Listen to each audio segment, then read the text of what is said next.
In today's video, I'm going to teach you how to check data source details in Power BI. We're going to quickly find out exactly where your report's data is coming from, see the file path, and confirm the connection information.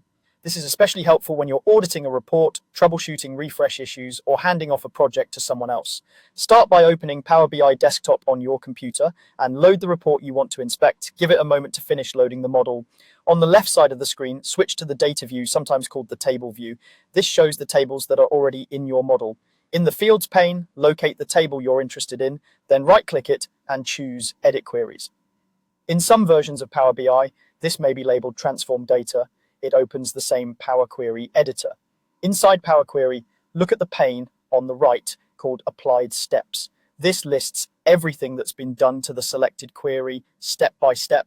At the very top, you'll see a step named Source. This is where the connection is defined. Hover over that step and click the small gear icon next to it. If the gear is available, it opens a window showing the connection details. For files like Excel or CSV, you'll see the full file path. For databases, you'll see the server and database names. And for web or folder sources, you'll see the corresponding URL or folder path. You can select the path or connection string and copy it. Now switch to your file manager, click into the search or address bar and paste the path.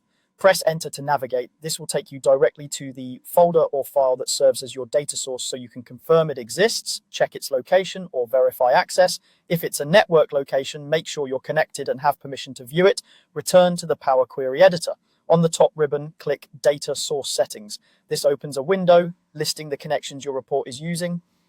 Make sure you're on the Data Sources in Current File tab so you're only looking at what this specific report references. Here you can review the source entries and confirm they match what you saw in the source step. This is a great place to double check that the report is pointing to the intended location, especially if you've moved files or received the report from someone else. That's it. You've identified where the data comes from, found the actual source on your system, and confirmed the connection inside Data Source Settings. Thanks for watching and happy reporting.